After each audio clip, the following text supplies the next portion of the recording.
Hey everyone, what is up? Welcome to the Lifestyle Lifters show, and I'm your host, Adrian McDonald.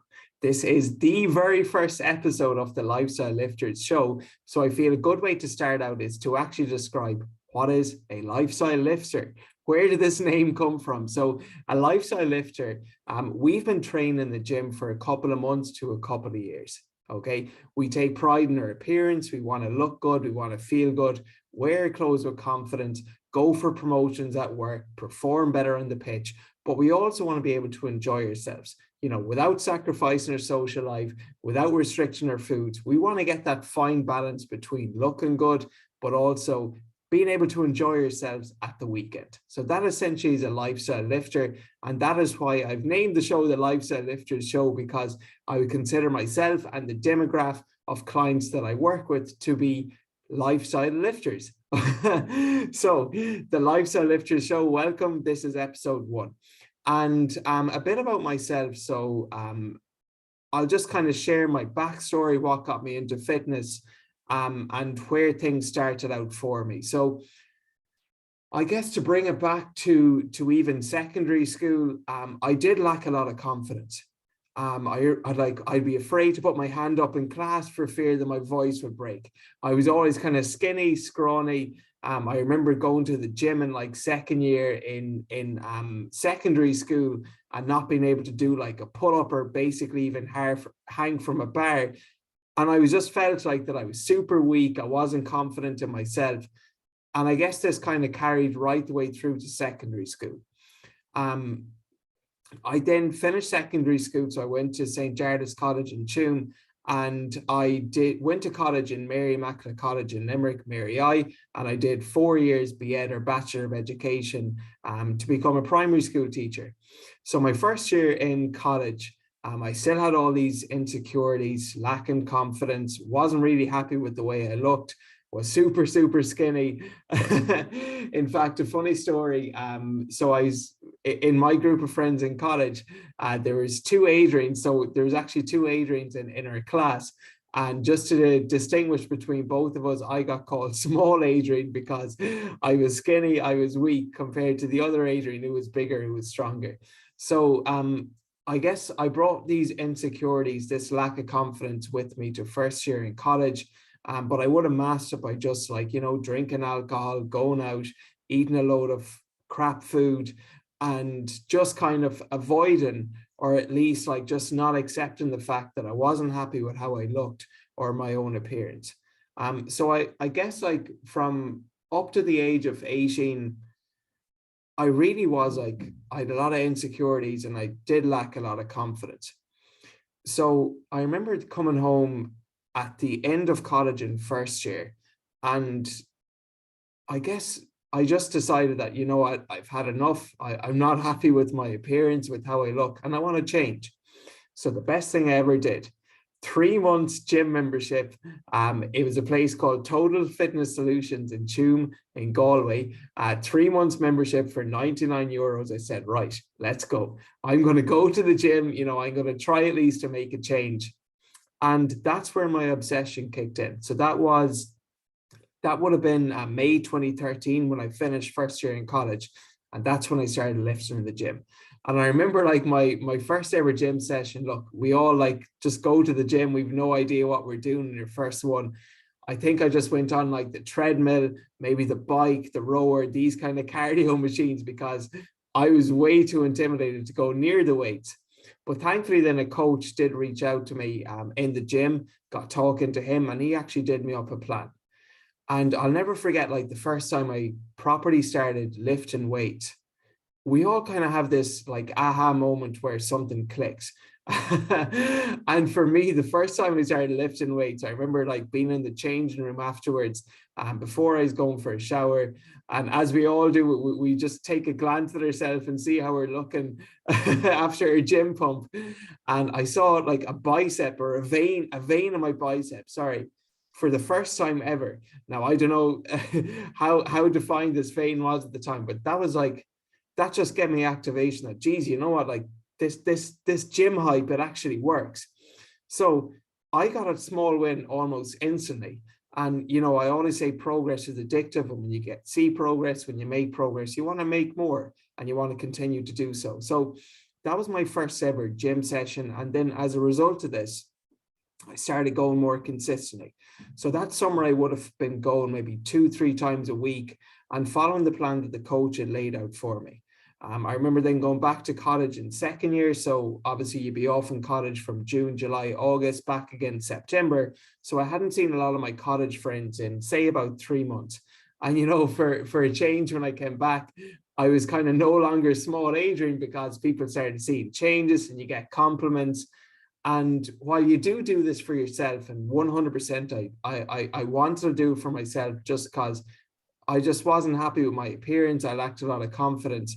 When other people do compliment you, because we can sometimes be our own worst critics. So when you get the compliments off other people, it can kind of reassure you that, you know what, like, we are doing something right here and we actually are making progress. So this essentially developed into an obsession. So I would have then lifted more in the gym in second year with some of my college mates, brought that through to third year. And I would say, like, so 2015 was when I really started, like, you know, diving into my training and actually taking things seriously. And that's when I really like just started going into the ins and the outs, the nutrition, the training. It was kind of a learning process up until that point. You know, you're testing, you're measuring different things. But 2015, I would say, is like when I really started, like, just zoning in on my goals and what I wanted to accomplish. So as a result of the gym, like, I would say, even with college, so being a primary school teacher, you obviously have to go on school placement. You obviously have to stand in front of a class of 30, 35 people and teach them. And this was something I absolutely dreaded. Like, I absolutely dreaded doing in first year.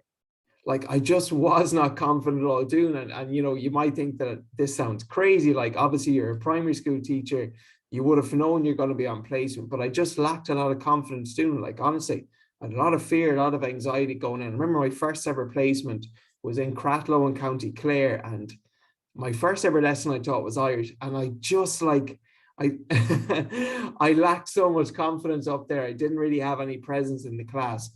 And just a lot then changed when I went back in second year, third year, and subsequently on from then. And I feel I would just relate it all back to the confidence I built in myself.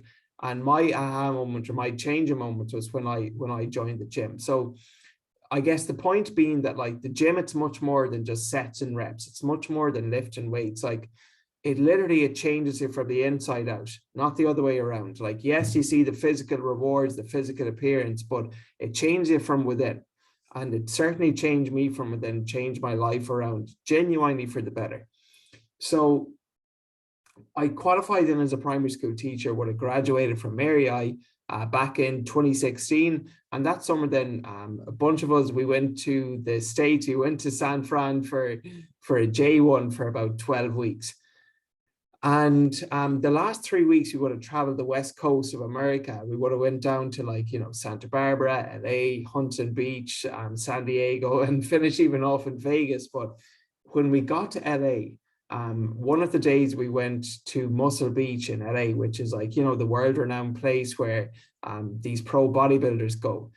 And it was just when I arrived there that I realized, like, I saw these guys working out, and that was their job. And they were working out in the warm summer heat, and a lot of people just going up, asking them questions, but they were coaches. That was their job. And that was the first time I ever, like, got thinking, like, geez, that would be amazing if that was actually my career. Like, imagine being able to do something that you actually genuinely love, that you're so passionate about, and pursue that as a career. So bear in mind, I was thinking these things before I ever officially even taught, like, one day as a primary school teacher. So I kind of reframed my thinking to, I can't do this, to how can I do this? So I remember when I got back home from America that year, August 2016, I immediately, like, just started looking into doing a PT, a personal trainer course. And the personal trainer course that I wanted to do, it actually wasn't starting until, like, the following April. I know, for everyone thinking, like, I'm really weird with dates, I know I am. I've got a weird memory, but the PT course that I signed up to join, I remember I paid the deposit in full like 6 months beforehand because I knew what I wanted to do. So I said, here, take my money, whatever it was. Like, I really want to do this. So I qualified as a PT, then a personal trainer. It would have been, I think 2018 it would have been when I officially got my qualification. And ever since then, so I was still working as a primary school teacher, but then I started like just pursuing my passion as a coach and as a PT and a one-to-one PT. So I would have got into a gym, would have kind of posted more content on Instagram. I remember the first ever piece of content that I posted, excuse me, it was a workout video. And the amount of times I was about to press post now, but put it off because I was just so worried and so fearful of what other people might think. Now, ever since then, I've obviously got much better when you just reframe your thinking to like, look, how can I actually help someone and not make it about me? So I remember posting that and then just started posting more content from there and started training my first set of clients then. So while still working as a primary school teacher. So I worked as a primary school teacher during the day. You know, pretty cushy hours now. I'm sure some of the teachers won't be happy with me saying that, but you know, we started work at like 10 to 9, finish at 2:30. I'd be home for like whatever, 3:15, could get to the gym, get my gym session done, have the dinner eaten and everything by like 5 o'clock and still have, you know, a couple of hours of the evening to look forward to. So I would have then taught during the day and then trained clients in person in the gym in the evening time. So I would have been doing that for like 2 years straight, and it just then like got to a point, this was like pre-COVID now, coming up to pre-COVID, where God, it was just really stressful. Like for something that I love doing, it was just like, and as being a health and fitness coach and online coach, my lifestyle at the time was far from healthy, like because I wasn't getting much sleep, I had a lot of stress, a lot of anxiety, and it just kind of got me to a point where I nearly broke down and I just like couldn't keep it going, where because clients, when you're training a client, they should never know how you're feeling. No one cares about you. Like, they're coming to you for your service so you can help them. So I never, ever, ever would say to someone, geez, I had a really stressful day or I'm really tired. You just got to get on with it. No one should know how you're feeling. But I did have a lot of stress on the inside. When I got home, I might only have 5 or 10 minutes to wind down, get up, go to bed, get up early in the morning, start studying, learning more about like doing some online courses in fitness, nutrition, go to school.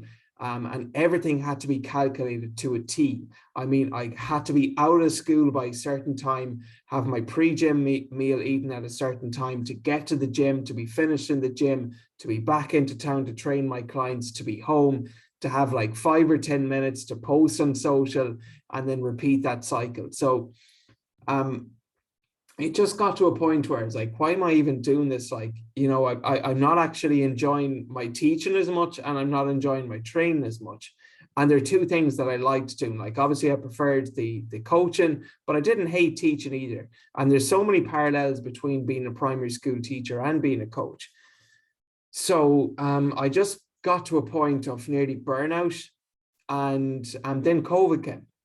So COVID came all of a sudden, and this was for someone like myself that I, you know, every hour of the day was like literally had to be calculated to like just having so much more free time.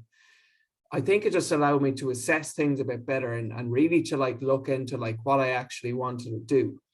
So when COVID hit, then I made use of my time. Like, I was still working really, really long hours, but it was actually like learning the craft of being an online coach. I started doing a lot of online courses on fitness, nutrition, and then just on coaching in general and how to like set things up optimally. So then when I went back to school in that following September, that burnout had started to increase again. You know, everything that I'd been doing pre-COVID, it happened again post-COVID. So I just got to a point where almost a breaking point. And, you know, they do say pain is a great teacher, and I just couldn't keep it going. So I remember I just had to text my principal at school, and I was so stressed and anxious about having this conversation with her. because the teachers in school, they all would have known that I was into fitness and that I, would have done a bit on the side. But I just kind of told my principal, like, look, for a health and fitness coach, I'm far from healthy. I've a lot of stress, I've a lot of anxiety. This has been something I've been thinking about doing for a while. But essentially, I just told her I wanted to leave the teaching and pursue my career as a full-time online coach. And she was shocked, as was my mum. She was also very upset. And as were a lot of people, like a lot of people did raise their eyebrows and like, geez, you're in a nice, stable, steady, permanent job here. A lot of people will give their right arm for your position. And now you're just stepping away. But look, it was right for me. Like, there's no point being in a career where you're not happy in, because, you work like 1/8 of your life. And I don't want to be looking back on my deathbed wishing that I made that jump, or I made that leap, or I took that chance. So essentially then I would have left my full-time teaching post December 2020, and then went online as a full-time online fitness coach from December 2020 onwards, essentially. And that's kind of what got me here then. And ever since then, it's just something that I absolutely love doing. Being location dependent or independent was something that ever since that day back in LA on Muscle Beach was something I always strive to do. Like, just being able to work from anywhere I want in the world and still deliver my service and still be able to help people as much as possible. So that's what's kind of got me here. That's my backstory, from not going to the gym to going to the gym to college to actually, pursuing it as a career and becoming a full-time online fitness coach. And that's pretty much my backstory. So who do I help then? So as I mentioned, I do work with a lot of what I call lifestyle lifters. So people who want to, look good, feel good, wear their clothes with confidence, take pride in their appearance, but we also want to be able to enjoy your social lives, enjoy the weekend. So what do I kind of hope to discuss in the show? So I will be discussing a combination of like strength training. Personally for me, like, I'm really into like performance-based training. Like, I'm a big fan of just knowing your numbers and actually focusing on pursuing strength, getting stronger. I absolutely love like athletic-based training. I don't like using the word functional training, but like just performance-based training, and actually really like focusing on getting better and knowing my lifts and improving every day in the gym. But I also like a touch of the aesthetics too. Like, I'm definitely not a bodybuilder. It's never been a style of training that I've adopted to, where you just train chest one day and back the other day and arms another day. But I do like having predominantly performance-based goals with a touch of aesthetics, which I feel is what a lot of my clients also want too. They want to look good, they want to feel good, they want to perform good, but they also want to feel, they want to get that kind of like total body athletic look, we'll call it. So this show is going to be a combination of, performance-based and aesthetic-based training being discussed. Obviously, nutrition is a big factor now. So like just how to optimize your health with nutrition so you can look good and feel good. And then just kind of more lifestyle based as well, like how to balance all of this out. So that's my hopes with this show. And I will be getting on some guest speakers. We'll have some solo podcasts. And really looking forward to what's to come. I have a few guests in mind that I'd like to bring on. So I'm going to reach out and connect to some of those. And that is all for the first episode of the Lifestyle Lifters Show. So again, my name is Adrian McDonald. If you want to learn more about me, my Instagram is @MacLifestyleFitness. So Mac Lifestyle, it's spelled MC Lifestyle Fitness. My website, then it's maclifestylefitness.com. And that is it for episode 1. So I'm going to try do an episode every week. Hope everyone enjoyed the first episode. Please reach out to me on social media and Instagram. Let me know if you'd like any topics discussed, any guests that I'd like to bring on that I could reach out to. And I just would appreciate all and any feedback. So thank you all very much for listening to the first episode of the Lifestyle Lifters Show.